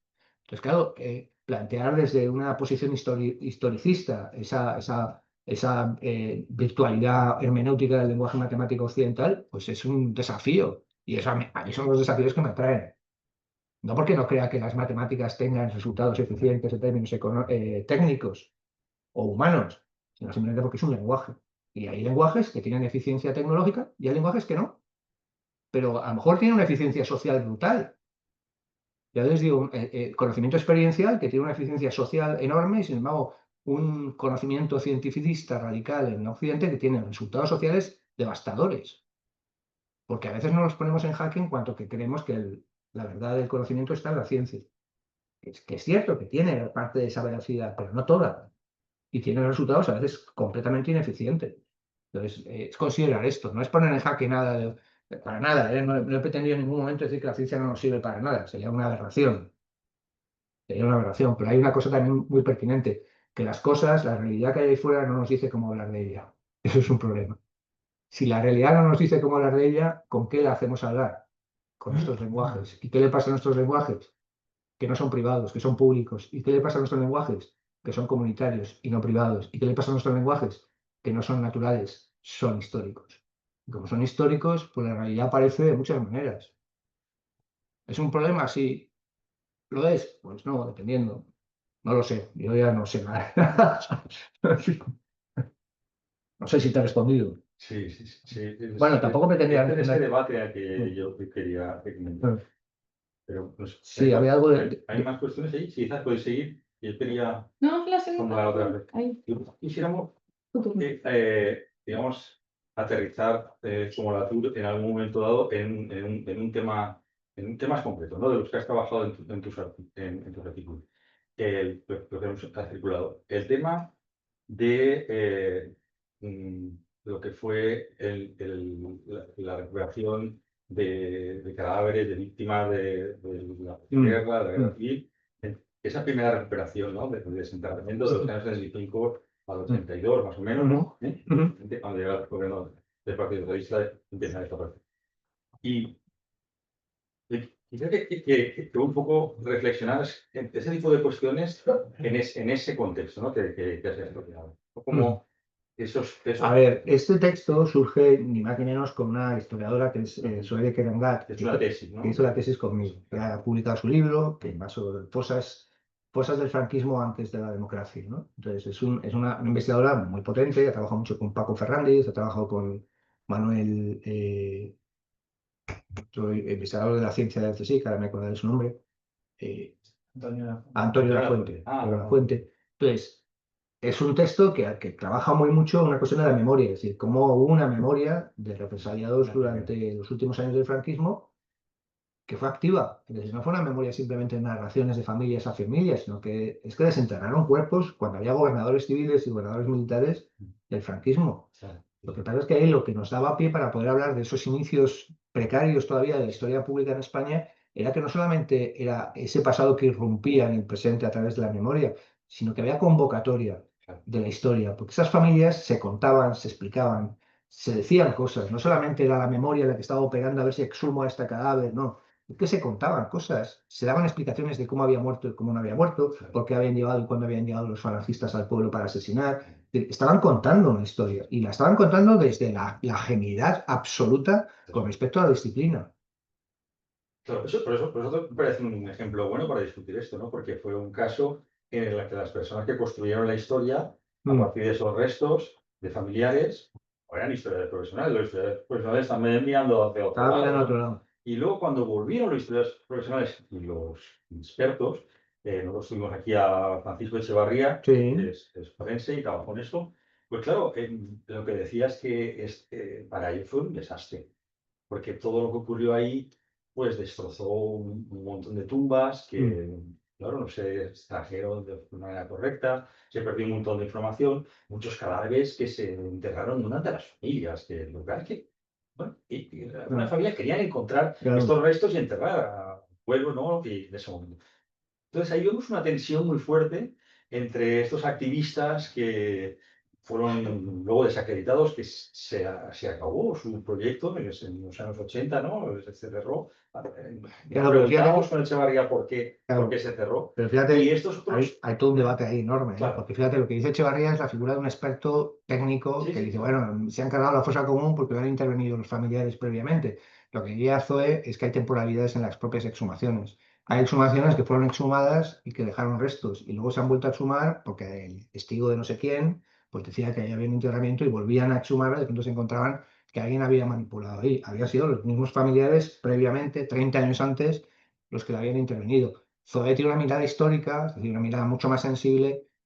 Paco es como es, yo lo conozco muy bien y claro, para él fue un destrozo. Yo no diría que sea un destrozo, es que cualquier intervención histórica tiene algo, afecta, ¿no? Es como cuando uno saca un muro y está tocando el muro previo, es decir, siempre hay algo que estás trastocando, ¿no? Entonces yo lo que creo es que como ejemplo de una historia pública incipiente funcionaba muy bien ese caso, porque en realidad estaba hablando de solapamientos, es decir, exhumaciones que vuelven a ser exhumadas, exhumaciones que tienen lugar en momentos no técnicos, donde no existía Emilio Silva y por lo tanto nadie había exhumado la fosa famosa de Burgos, ¿no? Sino que lo que había era fundamentalmente tipos que estaban muy inquietos porque querían saber algo de sus abuelos. Pero lo más interesante de esto no es que estuviera solamente operando la memoria, estaba operando también la historia, que era lo que para nosotros nos producía la sensación de que hubo gente que se la jugó, pero se la jugaron bien jugada. Es que comentaba Chimo y compañía, hubo enterramientos públicos en pueblos de Navarra en los años 79, 80. Es decir, cuando había gobernadores civiles vigilando, el único que les decía a los curas que hacían esas demostraciones era quitemos las banderas, nada de banderas. Pero hubo gente que puso banderas. Es decir, que gente se la jugó. Pero claro, a mí que me llevan historiadores, cuyo nombre no voy a decir, que la memoria de este país la han salvaguardado los historiadores, pues digo, mira, por favor, un poquito de humildad. O sea, porque es que a veces uno dice, y los ciudadanos aquí no han hecho nada. Sí, tienen memoria, pero sobre todo tienen memoria si yo la archivo. Estos son todos los problemas de la historiografía actualmente en España. El archivo memorial es archivo memorial porque yo lo reconozco como historiador como tal. Si no, y digo, no, perdona, no es así la cosa. Y porque hay un problema que hay gente que está trabajando archivos, ¿no? El archivo es un fenómeno de poder fundamentalmente también. Entonces, a mí cuando se me dice que el archivo de la memoria la tienen los historiadores, digo, venga, hombre, todavía seguimos en estas. O sea, ¿qué pasa? Que los archivos no lo han mantenido esas comunidades, que por cierto tenían el poder de contar. Lo más paradójico es que las comunidades expropiadas de ese poder son comunidades rurales, entre otras cosas. Toda mi vida he trabajado cuestiones rurales. Mi padre fue un agente de la reforma agraria técnica del franquismo. Siempre. Un tipo que además es de las personas que te decía que si había que expulsar a 3 millones de jornaleros del campo de pequeños campesinos, que se hiciera, porque para eso era una reforma técnica, no una reforma social.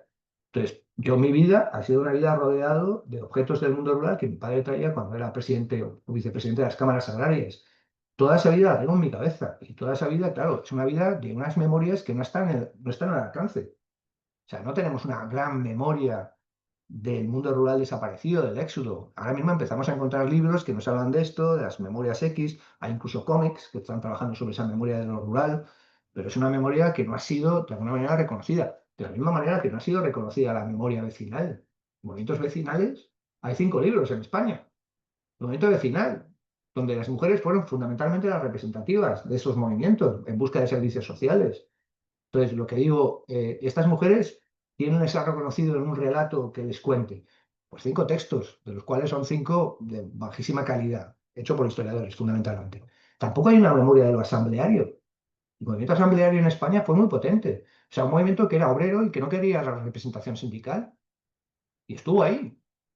El movimiento, yo qué sé, por ejemplo, el de la inmigración económica. Del exilio tenemos por un tubo, porque hay esta lógica casi heroica del exiliado político, pero de la inmigración económica en España, del movimiento Yonki Kinki, que me parece emblemático, el movimiento de gente gitana o de baja clase social que habitaba en esos subbarrios creados por el franquismo, pues 10 películas hechas en los años 80, que todos conocéis. Entonces hay un montón de movimientos de la memoria que están en España que son los perdedores, o sea, los grandes perdedores. O sea, hundidos y salvados. Pues hay salvados en la memoria y en la historia construida de la transición, y hay un montón de hundidos que no están, porque nadie ha querido contar sus relatos. Es decir, ni siquiera ellos mismos han tenido la capacidad de narrarlos. Entonces, a mí cuando me dicen que los historiadores son los ganantes de la memoria de este país, pues digo, joder, pues os habéis perdido un montón de territorios. A ver si lo recuperáis, porque va siendo hora. Que ahora estamos todo el día hablando de Franco. Pues a lo mejor hay que empezar a analizar a Franco del revés. Fue bueno analizar a Franco desde otro lugar. Pues bueno, es un poco lo que a mí a ver, lo que a mí me cabrea, es lo que me enfada. Podría decirlo de otra manera, lo que me emputa, como digan por ahí, Lo que me enchucha. lo que me enchucha. O sea, todo aquello que está perdido y que, hombre, que un historiador te diga que la garantía de esa memoria estaba en ellos, pues que yo les exigiría un poco de humildad, porque lo he visto, o sea, porque veo toda esa ausencia, está ahí.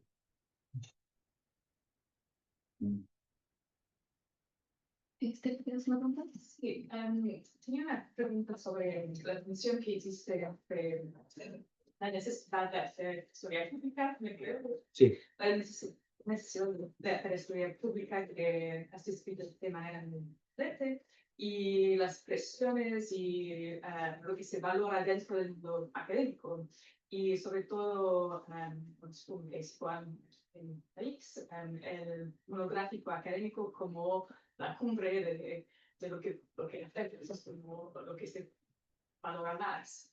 Y aquí creo que hay una paradoja donde es lo que nosotros valoramos, pero a nivel del público son pocos que leen estos libros, sobre todo fuera del mundo académico. Entonces quería preguntar para ti como historiador público, ¿qué papel o qué valor crees que tiene el monográfico académico para la historia y para el conocimiento público de la historia? me parece una pedazo de pregunta. Primero, sí, no, es verdad, porque primero igual yo te diría que es cierto que el relato histórico profesional pues tiene sentido, pero a ver, yo creo que tiene más sentido en el mundo académico, no tiene fuera. O sea, hay razones por las que no llega. Yo creo por la incapacidad del profesional de acercarse a otros lenguajes. Claro, acercarse a otros lenguajes cuando uno es profesor de universidad, pues es muy complicado, porque uno está habituado a hablar para estudiantes de grado, de máster o de doctorado. Y esto nos pasa habitualmente. Entonces, cuando te tienes que enfrentar a un texto, yo me estoy acordando de las guías que ha elaborado la Secretaría de Estado de Memoria Democrática, de las que os hablaba anteriormente. Son 32 guías, están para meter ahora mismo 325. Son guías destinadas hechas por generalmente profesores de universidad, pero no solo. Pero profesores de universidad que tienen otro ámbito, otro público en la cabeza. Cuando estudian sus relatos, porque los relatos están dirigidos a chavales de secundaria.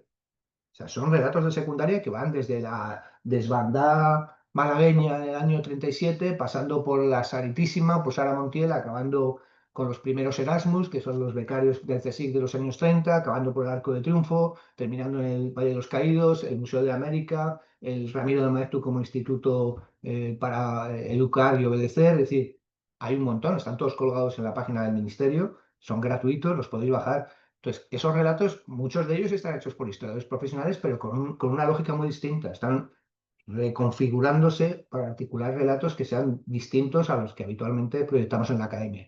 El relato académico se queda circunscrito al mundo académico. Lo que pasa es que lo que hay que empezar es a saber escuchar qué es lo que se nos pide por ahí, y eso implica un esfuerzo. Yo he escrito 2 guías de estas y os puedo asegurar que el esfuerzo ha sido mayúsculo, o sea, mayúsculo. Y yo os digo, también confieso una cosa, yo creo que el programa de radio nuestro, de 10 años después, se terminó por una razón súper obvia, que nuestro lenguaje se estaba volviendo cada vez más académico. Nos dábamos cuenta, cuando nos escuchábamos, después de haber terminado el programa, que a veces el tono se había disparado en términos muy intelectuales. Claro, un programa que se llama Por la democratización del conocimiento histórico, no puedes emplear ese lenguaje, porque no estás pensando en ese público y la historia es un bien público, es decir, que se dirige a públicos distintos dependiendo a quién sea, pues aplicas un lenguaje u otro. Hay lenguajes que son más de imaginación, otros que tienen más que ver con la narrativa. Otra de las cuestiones que yo veo que es problemática entre los historiadores es su casi casi completa ausencia de formación narrativa, no como los ingleses. Es decir, en España no hay módulos de aprendizaje de verdad fuertes sobre cómo narrar el pasado. Si no tenemos por qué narrar como un científico social, si se puede narrar de muchas maneras con tal de atrapar al lector o al escuchante o al oyente, es decir, hay formas de narrar que no practicamos porque nadie nos lo enseña.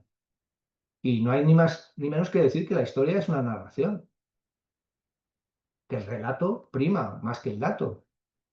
Pero si yo me estoy acordando de lo que está pasando con las revistas de historia económica, ¿no? La famosa revista de historia económica que emerge de la antropología, que fue Historia Agraria, es una revista que no hay Dios que la aguante. O sea, ahora mismo lo que te encuentras son capítulos que son un infierno matematizado. Fundamentalmente cuando le preguntas, lo digo porque la revista de Historia Agraria nace en la Universidad de Murcia y la conocí muy bien.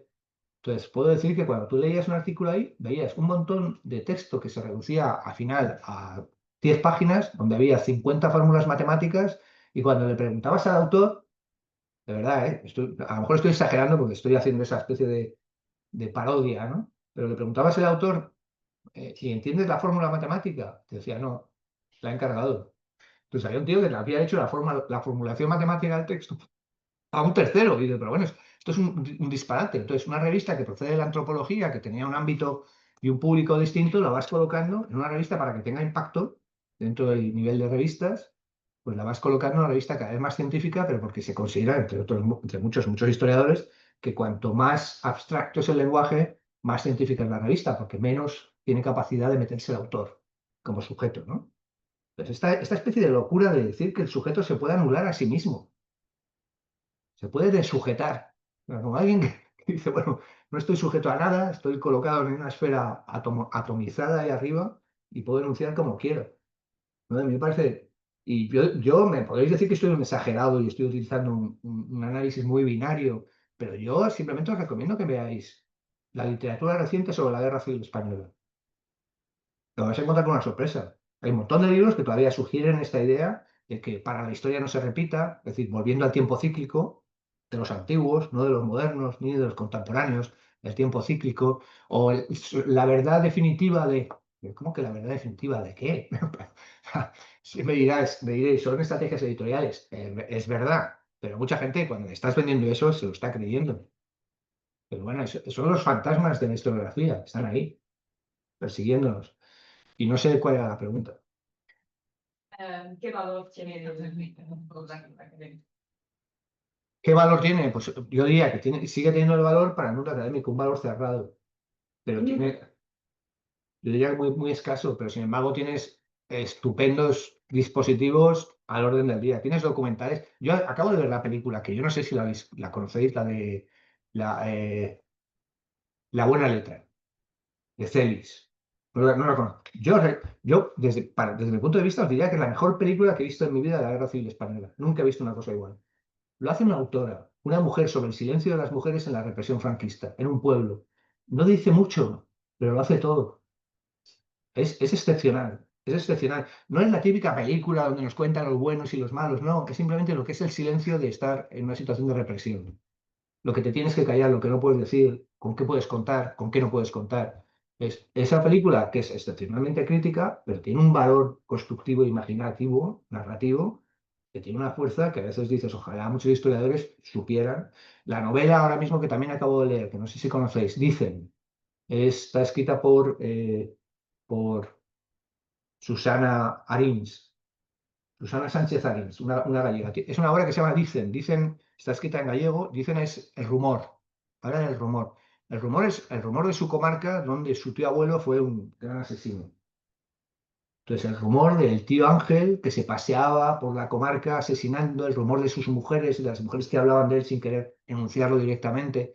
Es una novela que es un poema. Es nada. A veces son páginas que son dos frases. Y encima utiliza figuras corales como el coro de los antiguos, ¿no? Dicen que el tío Manuel fue un asesino y si fue malo con los vecinos, ¿cómo sería con los demás? Un coro que se repite a lo largo del libro. Entonces, no requiere, está investigado, ha rastreado investigación en archivos para tener ciertos ladrillos con los que construir el relato, pero te construye un relato que te está, desde el primer momento, seduciendo. La novela Rosón, que no sé si la conocéis, cuyo autor vive en esta ciudad, procedente de Cuenca.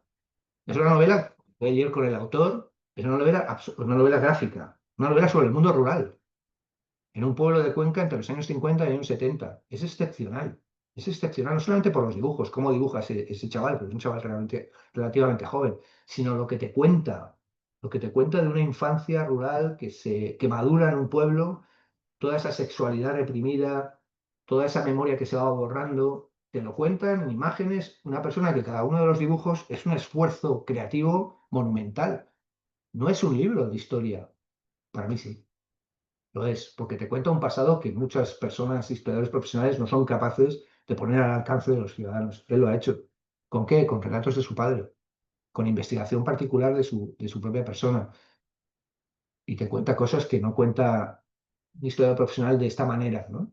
O sea, hay muchas maneras de construir relato que no es el propiamente historiográfico, ¿no?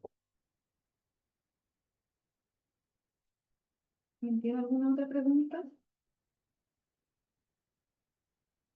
Siendo 18, siendo 18, 7 minutos. No sé si quieren que vayamos terminando. ¿Alguien tiene alguna otra pregunta? ¿Vamos terminando? Bueno, Suso, muchísimas gracias. Creo que estamos todos muy contentos por esta charla. Ha sido muy, ¿cuál sería la palabra? Bueno, provocativa quizás para algunos, nos va a hacer pensar muchísimo. Bueno, para eso me invitaste, ¿no? Claro, y muy contenta en lo personal, y me imagino que Francesca y Chimo también, de haber inaugurado esta jornada sobre archivos e historia pública contigo. Así que muchísimas gracias. Bueno, yo simplemente antes de que sigamos, sabéis que tenemos una asociación de historia pública, sabéis que esta asociación de historia pública tiene un muy buen convenio con el Thyssen-Bornemisza, tiene un convenio con la Casa de Velázquez, francesa, tiene un convenio con el Círculo de Bellas Artes, con el Ateneo de Madrid, con París 8. Somos una asociación de 80 socios, nos convertimos en algo más grande cuando hacemos las actividades que hacemos muchas mesas redondas, en concreto estamos haciendo muchas sobre museos, temas relacionados con el museo, porque el Thyssen-Bornemisza nos financia en una buena cantidad. Somos pobres, pero activos, y estáis invitadísimos. no solamente a participar, porque tenéis la página web, está en online y la podéis ver cuando queráis. Si queréis asociaros, os pediremos 20 pavos al año, que tampoco es mucha pasta, ¿eh? Pero bueno, que si quisierais en algún punto haceros socios, estaréis bienvenidos. El año que viene, en el 26, celebramos el primer festival, el quinto festival, pero el primero que se celebra en el Thyssen-Bornemisza, en el Pleno Museo. Nos la jugamos mucho porque ya no es en La Corrala, que es la organización que tiene la Autónoma, una especie de sala o de sede en el centro de Lavapiés, donde hemos organizado los festivales. El año que viene va a ser un poco más seria, pero va a ser también muy festivalera y, por supuesto, encantados de que crucéis en el AVE por Castilla-La Mancha y paséis a vernos por allí. Estaremos felices de encontrarnos. Muchas gracias por escucharme, en serio. Sí.